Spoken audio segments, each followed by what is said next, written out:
नाम है जूलॉजी, यानी कि जंतु विज्ञान, यानी इसको प्राणी शास्त्र भी कहते हैं। इस सब्जेक्ट को पढ़ने से तुमको क्या पता चलेगा? एक दो बच्चा जो बताना चाहता है वो बताए, क्या बेनिफिट्स हैं, क्या फायदे हैं इस सब्जेक्ट को पढ़ने से तुम्हारे हिसाब से? बताओ, कोई बताना चाहे तो बताओ। स्टडी करना, इसमें हम अपने ऑर्गन्स के बारे में, किसी अलग एनिमल्स के बारे में जानेंगे और कुछ डिसीजेस के बारे में जानेंगे कि हम उससे कैसे बच सकते हैं और कैसे कैसे किसी डिसीज के अंडर में आ जाते हैं। और इसमें अलग अलग एनिमल्स के बारे में हमें जानने को मिलेगा। ठीक है, गुड। देखो बहुत शॉर्ट में क्या नाम है तुम्हारा? प्रिया ने बताया। स्कोप जो है जूलॉजी का एज अ सब्जेक्ट बहुत वाइड है। जाहिर सी बात है, जितने भी लिविंग ऑर्गेनिजम्स हैं जिनको हम एनिमल्स की कैटेगरी में रख सकते हैं या फिर छोटे ऑर्गेनिज्म माइक्रोब्स की कैटेगरी में रख सकते हैं, उन्हीं की वजह से ये सारा संसार है सुव्यवस्थित। और इनके बारे में जानना और इनका आपस में इंटरेक्शन, ये it is of prime importance. क्योंकि जब तक हम जानेंगे नहीं, जब तक हम सीखेंगे नहीं, तब तक हम इनसे डील नहीं कर सकते। जब हम कहते हैं कि पहले के एनिमल्स के बारे में भी आपको स्टडी करनी है, इसका मतलब वो जो कभी धरती पे रहा करते हैं, that means you have to study about the evolution. हम कैसे आए, how the human form which is existing today has evolved from unicellular organism, evolutionary study. उसके बाद आज जब हम सबके साथ रह रहे हैं तो उसके लिए एक बैलेंस की ज़रूरत है। आदमी की तादाद बढ़ती जा रही है बेतहाशा, पॉपुलेशन में हम नंबर 1 हो चुके हैं, चीन को पछाड़ चुके हैं। क्या ये एवर ग्रोइंग नंबर इस धरती पे सस्टेन हो पाएगा? तो सिर्फ ह्यूमन्स की बात नहीं कर रहे हैं, किसी भी स्पीशीज़ की संख्या अगर बेलगाम बढ़ती जाए, जो नेचुरल रिसोर्सेज हैं हमारे पास, दे आर लिमिटेड और वो डिप्लीट हो जाएंगे तो फिर भूखों मरने की स्थिति आ जाएगी। How we have to maintain a balance between the natural resources present and the population which are ever evolving. तो हमको पढ़ना पड़ेगा इकोसिस्टम, इकोलॉजी। तो हम उस बैलेंस के बारे में जानते हैं। ये हमने आपको मेजर पिक्चर्स दिखाई। अब इसके बाद सिर्फ मेजर लेवल पे ही जूलॉजी या कहें लाइफ साइंस काम नहीं करती। It works on a very miniature scale as well, ultra microscopic scale, at molecular level. और अब जो ये सेंचुरी बायोलॉजी की है, ये आपको उन्हीं मॉलिक्यूल्स की स्टडी करने के लिए ज़्यादा प्रेरित करते हैं। You have to study about DNA, RNA, protein, carbohydrate और उनका हमारी फिजियोलॉजी पे क्या डायरेक्ट या इनडायरेक्ट रोल है, या किसी भी एनिमल की फिजियोलॉजी पे। Even DNA finger printing analysis से हम इवोल्यूशनरी सिग्निफिकेंस भी देख सकते हैं। दो एनिमल्स या प्लांट स्पीशीज या microbe species large time scale में कब इवॉल्व हुए, कब वो एक साथ रहे, ये सारी जानकारी हमको वो इंफॉर्मेशन मॉलिक्यूल जिसको हम DNA कहते हैं उससे मिल सकती है। This is very exciting times और बायोलॉजी एज अ सब्जेक्ट लगता क्या है, कुछ नहीं है, लगातार वो है परसिवियरेंस, रेगुलरिटी। इस चीज़ को आप जरूर ध्यान में रखें। अब इसके बाद आते हैं कोर सब्जेक्ट कि आपको पढ़ना क्या है। तो जैसा कल इंट्रोडक्शन दिया गया नेशनल एजुकेशन पॉलिसी के बारे में, जो कि 2020 में लॉन्च हुई है, उसमें आपका पूरा सिलेबस रिवाइज किया गया है। ईयरली सिस्टम से आपको सेमेस्टर सिस्टम जो है वो उसमें इंट्रोड्यूस किया गया है। तो जो सिलेबस रिवाइज हुआ है that has been updated to a very large extent. बहुत सारी ऐसी चीज़ें हैं जो पिछले सिलेबस में MSc में स्टूडेंट्स पढ़ा करते थे, वो आपको BSc में पढ़ना है and right from this very first semester. तो चैलेंजेस बहुत हैं।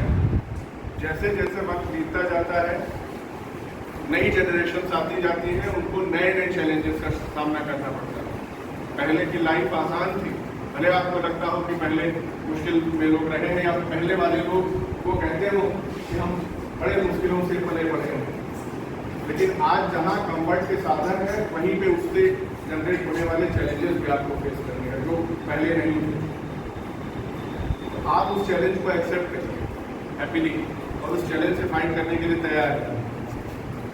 जूलॉजी के सिलेबस में आपके इस सेमेस्टर की हम बात करें तो टोटल 8 यूनिट्स हैं। 8 यूनिट्स में आपका पूरा सिलेबस डिवाइड किया गया है, जिसमें आपको सेल के बेसिक स्ट्रक्चर से लेकर और इन्फेक्शियस डिजीजेस तक पढ़ाया जाएगा। और ये सिलेबस जो है वो वेबसाइट पे भी अवेलेबल है, जो ग्रुप बनेगा उसमें भी हम शेयर कर देंगे। सबसे पहला काम आपका ये है कि आपको सिलेबस याद होना चाहिए, आपको बार बार खोलकर देखने की जरूरत ना पड़े। यहाँ आना, क्लासरूम का एनवायरनमेंट देखना, टीचर से इंटरेक्ट करना, that is also part of learning. Learning is not only about कि आपको चीज़ें बस कंठस्थ हैं, दिमाग में है, आपको अपनी पर्सनालिटी भी डेवलप करनी है। You have to be interactive, you have to have that courage to ask question inside the class, कि बाकी लोग क्या सोचेंगे ये ध्यान में न लाते हुए हमको जो डाउट लग रहा है उसको पूछें। ये आप अपने घर में अपने कमरे में नहीं कर सकते। अगर आपको अपनी पर्सनालिटी इवॉल्व करनी है तो you have to be in the society, you have to be in your peer group, और वो आपको यही मिलेगा। ठीक है, जब कोरोना आया था तो लोग ये कह रहे थे कि अब तो सब कुछ ऑनलाइन हो गया, तो ऑफलाइन इंटरेक्शन खत्म ही है। क्या ऐसा हो गया? क्या सारे स्कूल कॉलेजेस बंद हो गए? क्या वो सारी कोचिंगें जो ऑनलाइन प्लेटफॉर्म पे थी वो वापस से ऑफलाइन में नहीं पढ़ा रही हैं? सब फिर से शुरू हो। ह्यूमन है या सोशल एनिमल्स, बिना इंटरेक्शन के हम नहीं रह सकते। आइसोलेशन में जीने के लिए हम इवॉल्व नहीं हुए। वी नीड टू कम्युनिकेट, और यही चीज़ें जो अच्छे से कर लेता है वो फेमस हो जाता है, और लोग जाने लगते। ठीक है, अब जो सिलेबस का डिटेल है वो हम आपको डिस्क्राइब करेंगे, बताएंगे 1 मिनट के बारे में, और रिटन सिलेबस जो है आपको PDF फॉर्म में जब आपका ग्रुप बन जाएगा तो उसमें शेयर कर देंगे। इसके अलावा एक और जो पर्सनली हम प्रेफर करते हैं वो ये है कि आप गूगल क्लासरूम ऐप ये अपने मोबाइल्स में जरूर इंस्टॉल कर लीजिए। गूगल क्लासरूम उसमें क्या होगा कि उसमें ये व्हाट्सएप ग्रुप भी बनाने की ज़रूरत नहीं पड़ेगी। उसमें हम डायरेक्टली जो भी पोस्ट करेंगे वो सब आप लोगों को मिल जाएगा, कि मेल पे भी आ जाएगा या उस ऐप पे भी आ जाएगा। तो अभी नोट भी आपको शेयर कर देंगे, सिलेबस और जो भी कंटेंट आगे हम पढ़ाएंगे आपको उससे रिलेटेड जो भी मटेरियल होगा वो गूगल क्लासरूम पे हम शेयर करेंगे। Maintain the dignity of the classroom. You all are happy? Yes. You are here. So you are feeling very good? Yes. हाँ? Yes, ma'am. अभी आपको जूलॉजी पढ़ाया गया, बताया गया जूलॉजी में क्या आपको पढ़ना है, क्या आपका सिलेबस है, what is zoology, what is the need of this subject, and what is the total syllabus which you have to study. सब बताया गया ना? Yes, ma'am. I think you are well known with the biology. Till intermediate classes you have studied a subject, biology. Biology is the study of the living organism. Either it is plant or it is animal. Both flora and fauna. Its study is called biology. But in degree classes, this subject has been bifurcated into 2 different subjects. One is called zoology, other is called botany. Zoology is the study of animals and botany is the study of plants. So, in botany subject, you will study here about all types of the plant. It means the whole plant kingdom, from the microorganism up to the angiosperm. I think you all are well known that the whole plant kingdom has been divided into 2 different groups. One group is called Cryptogamia or cryptogams. Other group is called Phanerogams. The cryptogams are those plants. In cryptogams, those individuals are included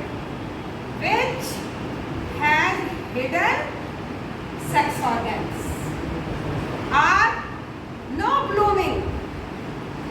Such plants are also called lower plants, and those plants which can bloom, which can flower, are included in a group.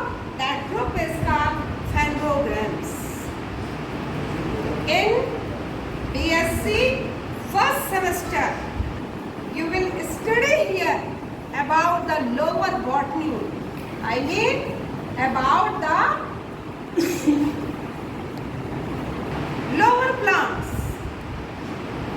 which includes bacteria, viruses, mycoplasma, algae, fungi, pathology, plant diseases, and applied botany or applied microbiology. आज आप zero पे हैं और आपने संकल्प ले लिया कि नहीं, हम भी सुधरेंगे, हम भी अच्छे बनेंगे, हम भी पढ़ेंगे, रोज थोड़ा थोड़ा भी पढ़ना शुरू किया आपने, तो वन डे विल कम कि आप क्लास के सबसे अच्छे बच्चों में आपकी गिनती हो जाए। पढ़ाई तो 60% बच्चों के लिए नीरस होती है, 40% बच्चे पढ़ना चाहते हैं, उसमें भी जो बहुत समर्पित होकर के पढ़ते हैं, ऐसे बच्चे केवल 10 to 20% होते हैं। और सभी बच्चे ऐसे होते हैं कि नाम लिखा दिया गया है, इसलिए हम आए हैं और हम पढ़ रहे हैं, ठीक है? तो हमको ऐसी पढ़ाई नहीं चाहिए। हम क्यों आए हैं पढ़ने? अपने व्यक्तित्व का विकास करने आए हैं। हमें जीवन में कुछ बनना है, इस देश का जिम्मेदार नागरिक बनना है, इस कंट्री के लिए बहुत कुछ अच्छा करना है। इस कंसेप्ट को लेकर यदि हम आगे बढ़ेंगे तो निश्चित हम सफल होंगे। और यदि हम सोचेंगे अरे आए हैं पढ़ने, हमको तो आता ही नहीं है, और टीचर अपने मंच से जाने के आगे बता चला जाता है, हम भी बैठ के सुनेंगे और दूसरे डिस्टर्ब करेंगे, तो पढ़ाई तो बहुत ज़्यादा बच्चों के लिए नीरस होती है। टीचर यहाँ से मान लो दिल्ली दूरदर्शन बता रहा है, और बगल में जो आपका दुश्मन रूपी आस्तीन का सांप रूपी दोस्त बैठा है, वो आपके साथ क्या करेगा? धीरे से कान में फुलझड़ी छोड़ेगा और कोई हंसी की बात बोल देगा, तो आपका क्या होगा? आपका दिमाग जो यहाँ आप बोर्ड की ओर देख रहे थे, आप टीचर को सुन रहे थे, उसने कोई हंसी की बात कह दी कान में, तो आपका दिमाग भी उधर चला गया। इधर है दिल्ली दूरदर्शन, तो उधर जी टीवी या कोई टीवी कर लो, प्राइवेट चैनल कुछ भी कर लो, तो उधर से उसने हंसी की बात कह दी, तो आपका दिमाग उधर ही चला जाएगा ना। तो ऐसे दोस्त होते हैं कहीं? ऐसे दोस्त आस्तीन के सांप होते हैं। वो कहते हैं हम तो डूबेंगे, तुमको भी ले डूबेंगे। जिससे बात करेगा उसका भी तो कैरियर खराब हो जाएगा, ठीक है? इसलिए क्लास में प्लीज़ कोई भी स्टूडेंट बात नहीं करेगा। जो भी आपको बात करनी है आप अपने टीचर से बात कीजिए, और टीचर स्टूडेंट के बीच में एक बहुत अच्छा रिश्ता होना चाहिए। जैसे आपके घर में आपके पेरेंट्स हैं, वैसे ही कॉलेज में टीचर और स्टूडेंट के बीच में रिश्ता होना चाहिए। केवल टीचर ही बोलता रहे, बताता रहे, ऐसा नहीं होना चाहिए। यदि आपको कोई चीज़ समझ में नहीं आ रही है, आप क्लास में पूछिए, और यदि क्लास आपके पूछने से बाधित हो रही है तो फिर आप डिपार्टमेंट में आइए, और जो कुछ भी आपकी क्वेरी है आप फ्रैंकली, बिल्कुल बिना डरते हुए, कोई टीचर आपका दुश्मन नहीं होता है। जब आप पूछोगे तो टीचर आपकी प्रॉब्लम को सॉल्यूशन की ओर ले जाएगा। तो ये करना जब सीख जाओगे तो एक अच्छे स्टूडेंट बन जाओगे। और बहुत से ऐसे स्टूडेंट होते हैं जो क्लास में उन्होंने सारी क्लास अटेंड की है, लेकिन कभी भी टीचर से इंटरेक्ट नहीं किया, कोई क्वेश्चन उनको नहीं आ रहा है, डिपार्टमेंट में भी जाने की हिम्मत नहीं, क्लास में भी खड़े होकर पूछने की हिम्मत नहीं कि कोई कहीं हंस ना ले, केवल कोई हंस ना ले कि दूसरे का केयर करते हुए अपनी ज़िंदगी बर्बाद कर डाले, कुछ नहीं पूछते हैं। तो ये काम भी आपको नहीं करना, ठीक है? यहाँ हर डिपार्टमेंट में अच्छे टीचर्स हैं, सभी आपको अच्छी तरीके से अपना सिलेबस पूरा पढ़ाने की कोशिश करेंगे। तो प्लीज़ क्लास में बिल्कुल पढ़ाई का माहौल होना चाहिए।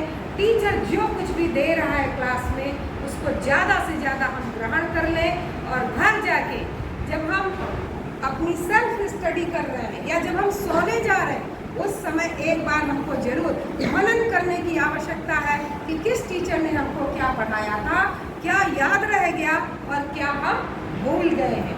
जो भूल गए हैं उसे कॉपी में पुनः देखने की आवश्यकता है कि किस टर्म का प्रयोग किया था टीचर ने। ठीक है, तो देखिए ये ट्विंकल यादव जी हैं, हमारे विभाग में सबसे यंगेस्ट कह लीजिए हमारे सहयोगी हैं। ट्विंकल यादव जी आपको बताएंगे कि कितनी यूनिट है और किस यूनिट में क्या पढ़ना। पार्टी का जो सिलेबस जो है उसमें सबसे पहले आप लोगों को लोअर पार्टी के बारे में और लोअर पार्टी के बारे में पढ़ने से पहले आप लोगों ने देखा होगा कि इस समय प्रेजेंट टाइम में जो प्लान्स आपको देखने को मिल रहा है या शुरुआत में जब धीरे धीरे जब नए ऑर्गेनिज्म का जो निर्माण हुआ था उस समय क्या सिस्टमेटिक रूप से क्या होता चला गया, डेवलपमेंट होता चला गया। सबसे पहले देखा है तो अर्थ करने से मान लीजिए धीरे धीरे ऑर्गेनिज्म आया। जैसे हम देखते हैं कि वायरस की बात करेंगे तो वायरस क्या है, लिविंग ऑर्गेनिज्म के दूसरा करेंगे। वायरस के बाद धीरे धीरे डेवलपमेंट हुआ, वायरस के बाद बैक्टीरिया, बैक्टीरिया के बाद से फंजाई, फंजाई के बाद से एल्गी, एल्गी और फंजाई के बीच में आ जाता है लाइकेन, लाइकेन दोनों के बीच का कनेक्टिविटी होता है, ठीक है ना। उसके बाद से एल्गी, एल्गी के बाद से ब्रायोफाइट, ब्रायोफाइट के बाद से पेडोफाइट, पेडोफाइट के बाद से आता है आता है मतलब प्रेजेंट टाइम में जो हमने प्लांट्स को दिखाई दे रहे हैं वो एंजियोइड प्लांट है। एंजियोइड प्लांट का मतलब किस types of plants which have flowers, है ना। That is all flowering plants are angioid, ठीक है ना। प्रेजेंट टाइम में जो प्लांट्स हमको देखने को मिल रहा है वो एंजियोइड फ्लावरिंग प्लांट्स करके। तो ऐसा तो है कि डायरेक्टली होता है, इसलिए कहीं बार आ गया जैसे स्टेप बाय स्टेप डेवलपमेंट होता गया है और उसी तरीके से साइंस हमें ये भी बताता है सिस्टमेटिक नॉलेज कि किसी भी काम को हम सही तरीके से करेंगे तो हम अच्छे डायरेक्शन में जाएंगे, अच्छे करेंगे। तो यहाँ पे अब जैसे आप लोगों को क्या करना है, माई सेल्फ डॉक्टर स्मृति शिष्य, आपके बीबीए में मैं पढ़ाऊँगी, ठीक है। हो सकता है कि कुछ एक आधे पेपर में विषय में भी लूँ, वो तो फर्दर आगे की बातें हैं। आप लोग को मालूम है बीबीए है क्या या इन फ्यूचर इसका आपको क्या फ़ायदा मिलने वाला है, मालूम है सबको? कोई बच्चा बता सकता है? Bachelor of business administration, form है बैचलर ऑफ बिजनेस एडमिनिस्ट्रेशन, ठीक है। यानी आपको यहाँ से एडमिनिस्ट्रेशन करना सिखाया जाता है, मैनेजमेंट करना सिखाया जाता है। आपको मालूम है जैसे जैसे हम आगे बढ़ते जाएंगे, पहले तो 6 सेमेस्टर में हमारे पास बहुत सारी कंपनियाँ आती थी जो आपको हायर करेगी। अब 4th सेमेस्टर से ये कंपनियाँ आनी शुरू हो जाएंगी जो आपको हायर करेंगी। अच्छी अच्छी कंपनीज, इवन नेशनल और मल्टीनेशनल कंपनीज, MNCs कंपनीज, ठीक है। MNC सुना होगा आपने, MNC सुना है? MNC सुना है किसी ने? मल्टीनेशनल कंपनी, ठीक है। यानी कई सारे देशों में वो कंपनियाँ वर्क करती हैं, प्लस हमारे कंट्री में भी वो काम करती हैं, वो आपको हायर करती हैं और उनका सैलरी पैकेज बहुत हैंडसम होता है, बहुत हैंडसम होता है। अभी जल्दी ही 2 दिन पहले भी हमारे यहाँ NIIT आई थी, एक्सिस बैंक आई थी, ठीक है। उसमें अराउंड 37 स्टूडेंट्स का उन्होंने सिलेक्शन किया है और अभी स्टार्टिंग उनका ईयरली पैकेज जो है अराउंड 4.4 लाख का है। तो एक अच्छी स्टार्टिंग मंथली सैलरी जो वो प्रोवाइड कर रहे हैं अराउंड 36। आपको अच्छा एडमिनिस्ट्रेशन सिस्टम सिखाया जाएगा, प्रॉपर मैनेजमेंट सिखाया जाएगा, ठीक है। और बेसिकली ये प्रोफेशनल कोर्सेज होते किस लिए हैं, ताकि आपको प्रॉपर जॉब मिल सके, है ना, जॉब ओरिएंटेड कोर्सेज हैं, ठीक है। जैसे जैसे अब आगे क्लासेस आपकी स्टार्ट हो जाएंगी, आपको अगर किसी भी सब्जेक्ट में, किसी भी पेपर में कोई भी प्रॉब्लम है, आप कभी भी बेहिचक हमारे पास आ सकते हैं। डिपार्टमेंट की जितने भी असिस्टेंट प्रोफेसर्स हैं वो आपकी हमेशा हेल्प करेंगे, ठीक है। कोई भी प्रॉब्लम है, आपको कुछ समझ में नहीं आ रहा है, आप एक बार पूछिए, 2 बार पूछिए, जितनी बार समझ में नहीं आ रहा है उतनी बार पूछ सकते हैं, ठीक है।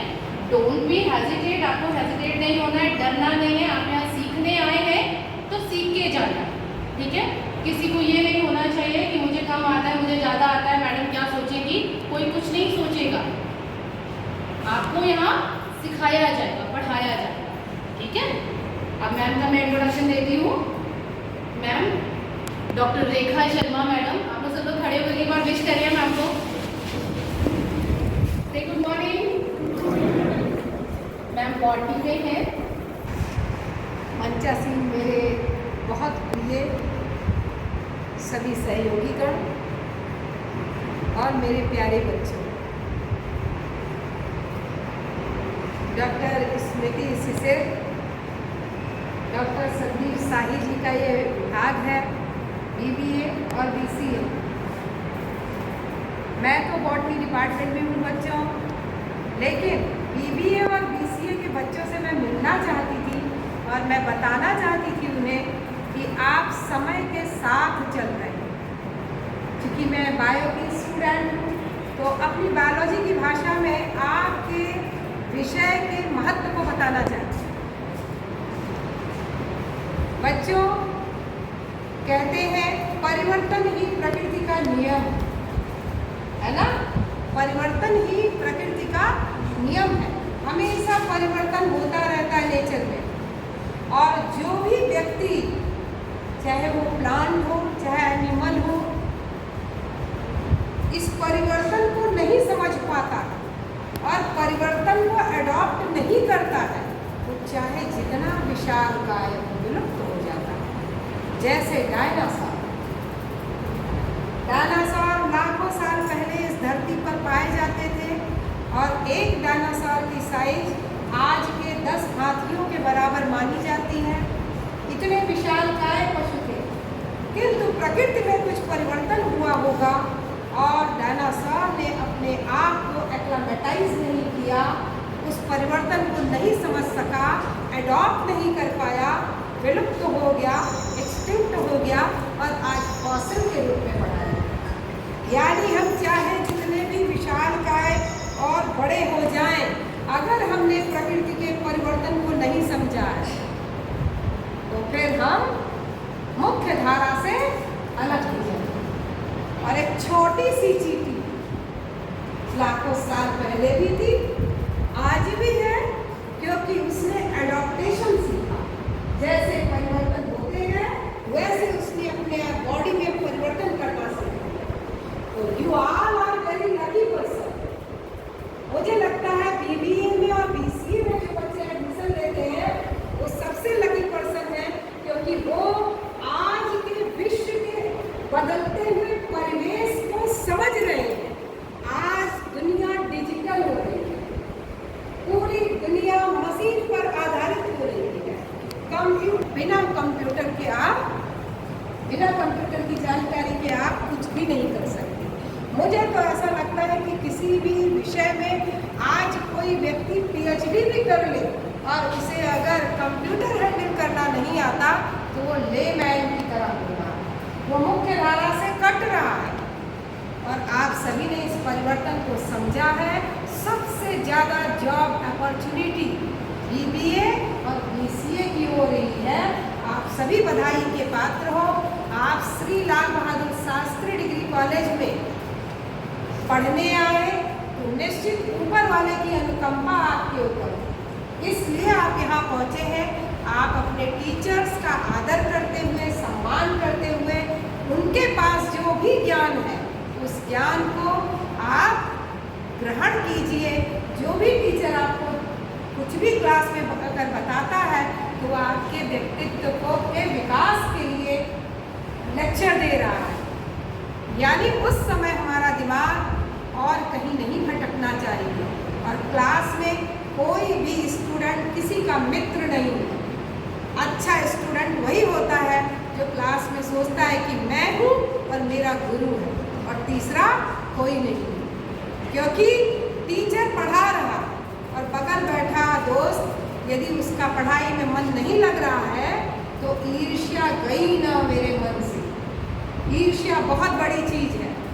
वो सोचेगा कि हमको तो आ नहीं रहा और ये बहुत कंसंट्रेट होके पढ़ रहा है, तो धीरे से कान में आपके कोई हंसी वाली बात बोल देगा, कोई फुलझड़ी छोड़ देगा, तो आप हंसने लगोगे और आपका कंसंट्रेशन भंग हो जाएगा।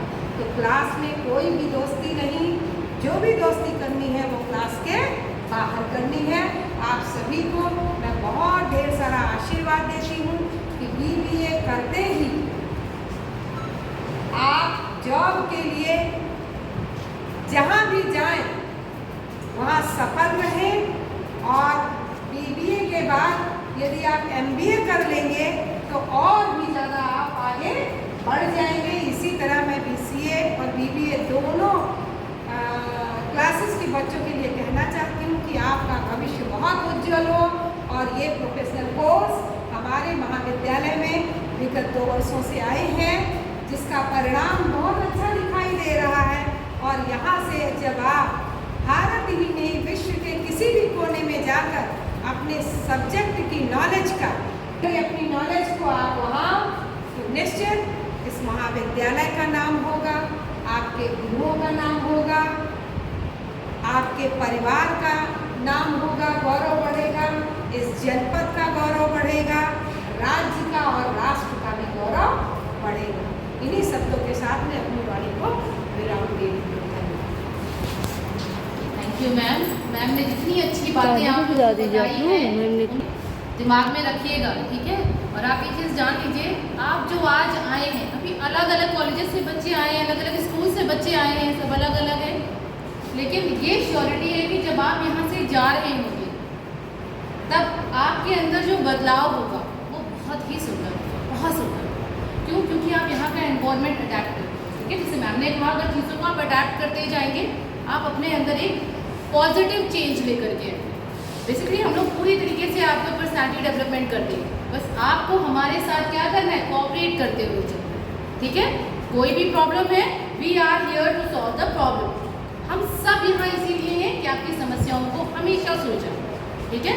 आपस में कभी झगड़ा नहीं करेंगे और कोई भी समस्या, कोई भी परेशानी, कोई भी सीनियर है यहाँ पर, आप उसके पास जा सकते हैं, अपनी समस्या को रख सकते हैं, ठीक। Good morning students, good morning.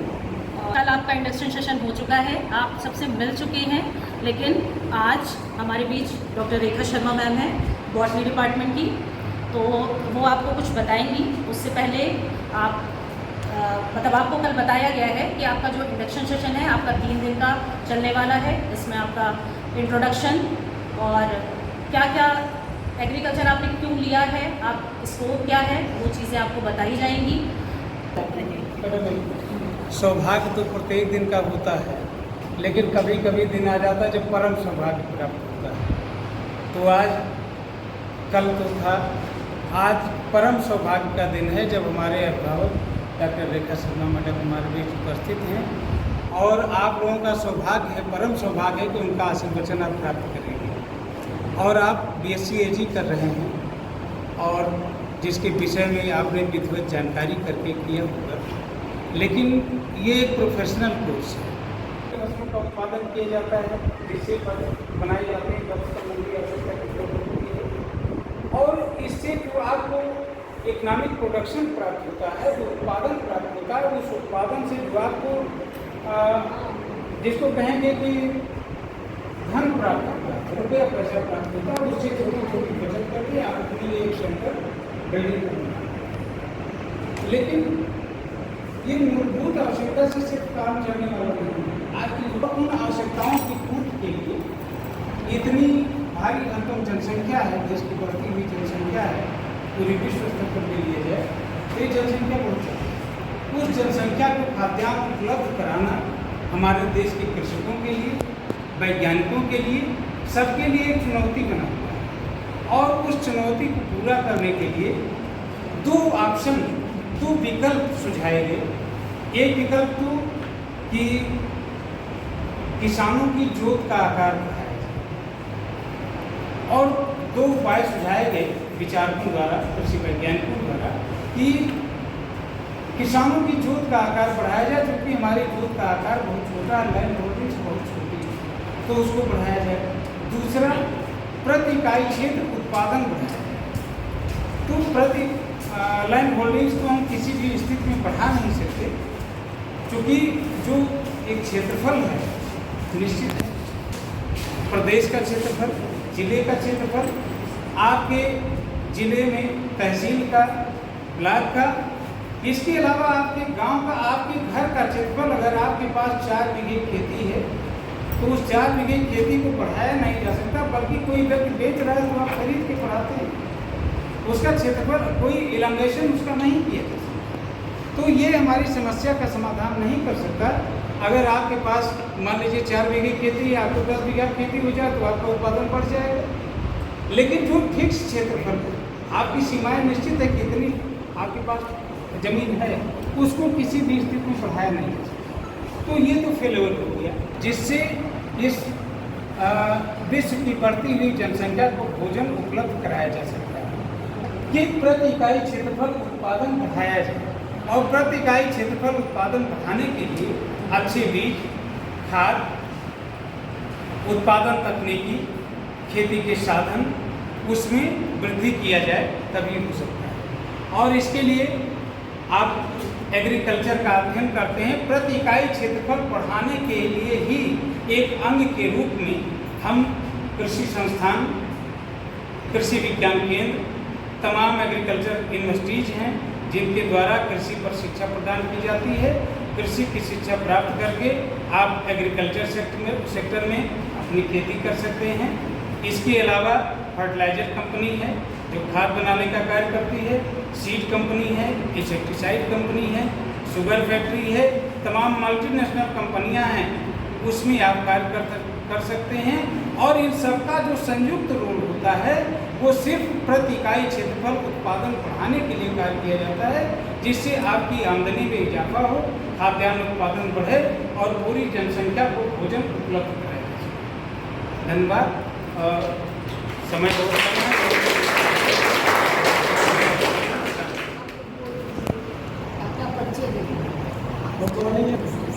जैसा कि मैंने बताया शामिल है, ठीक है। सबसे पहले आपका जो एम है एग्रीकल्चर के लिए है, कैसे लिए है, ठीक है, कुछ ना कुछ आपका टारगेट हो, तो उस टारगेट को आपको ध्यान में रखते हुए हमेशा आपको चलिए, ठीक है। उसके साथ साथ आप एग्रीकल्चर लिए हैं, एग्रीकल्चर जो है एज ए ब्रॉड सब्जेक्ट, बहुत से स्कोप इसमें आपके साइंस भी है, जो आपके जो नॉन साइंस है वो भी आपके जुड़ा हुआ है, एग्रीकल्चर साइंस है वो भी आपका जुड़ा हुआ है, और आपका इंजीनियरिंग जो टेक्नोलॉजी है वो भी आपका जुड़ा हुआ है, ठीक है। तो उसके बाद कुछ मैडम ये भी बताएंगे साइंस के बारे में भी। तो उसके बाद आपके जो स्कोप, उसमें बहुत से स्कोप, आप एग्रीकल्चर सेक्टर में कम से कम 8-10 सेक्टर में आप जा सकते हैं। कहीं भी आप जो है यूपीएससी करेंगे वहाँ पर जा सकते हैं, आप बैंकिंग में जा सकते हैं, आप जो है स्वयं वाटर कंजर्वेशन के कुछ ऐसे हैं वहाँ भी जा सकते हैं, आप फॉरेस्ट्री के क्षेत्र में वहाँ पर भी आपका योगदान है। आपका जो डिस्ट्रिक्ट लेवल पे है, बहुत से आपके छोटे छोटे जो आपके वीडियो है, इन सब के सेक्टर में भी जा सकते हैं। इसके साथ साथ आप जो है और भी इंजीनियरिंग टेक्नोलॉजी जो है आपकी जो बीटेक जो है IIT सेक्टर है वहाँ भी, तो एक बीटेक आपका प्योर बीटेक है, एक आपका एग्रीकल्चर बीटेक भी है, तो एग्रीकल्चर बीटेक में भी कर सकते हैं। और बहुत से स्कोप है, ऐसा नहीं है, आप अपने नाम को चुनेंगे तो बहुत से क्षेत्रों में लगाएंगे, और बाकी जो भी आपका कार्य है वो आप करते रहिए टाइम में, आपको हम सब योगदान आपको जो भी देना होगा देंगे। Thank you. मैं डॉक्टर रेखा शर्मा मैम को आप कुछ आशीर्वचन देने के लिए बुलाना चाहती हूँ। डॉक्टर रेखा शर्मा। मंचासीन हमारे सभी सहयोगीगण और मेरे प्यारे बच्चे, आप सभी बहुत भाग्यशाली हो कि आपका admission Shri Lal Bahadur Shastri degree college के कृषि संकाय में विद्यार्थी के रूप में हुआ। हमारे महाविद्यालय के प्रत्येक विभाग में 8 अगस्त से 10 अगस्त तक इंडक्शन प्रोग्राम आपके लिए आयोजित किया गया, जिससे आप अपने विषय को जान सकें, आप एक विद्यार्थी के क्या कैरेक्टर होने चाहिए उनको समझ सकें, आप कैसे विद्यार्थी यहाँ बनेंगे इसे समझ सकें और इस महाविद्यालय के क्या दिशा निर्देश हैं, किस तरीके से आप अपने विषय की जानकारी अच्छे से अच्छे तरीके से प्राप्त कर सकें, आपकी कहाँ कमजोरियाँ हैं, कैसे उन कमजोरियों को आप अपने टीचर से शेयर करके दूर कर सकें, इन्हीं सब चीज़ों को ध्यान में रखते हुए आपके लिए इंडक्शन प्रोग्राम रखा गया था। आशा करती हूँ कि कल 10 तारीख तक एग्रीकल्चर के जितने भी हमारे सहयोगी हैं सभी अपने अपने विभाग की, अपने अपने विषय की जानकारी और क्या आपका सिलेबस है, कैसे उसे पढ़ना है, कैसे तैयारी करनी है, कैसे प्रश्न पूछे जाते हैं और किस तरह से उसका उत्तर लिखा जाता है, ये सारी बातें आपको समझाई जाएंगी। बच्चों, बस मैं यही कहना चाहूँगी आपसे कि हमारे यहाँ बहुत अच्छा स्टाफ है। अभी आपने देखा, कल से आप देख रहे हैं कि आपको एग्रीकल्चर के विभिन्न पहलुओं पर ढेर सारी जानकारी दी जा रही है।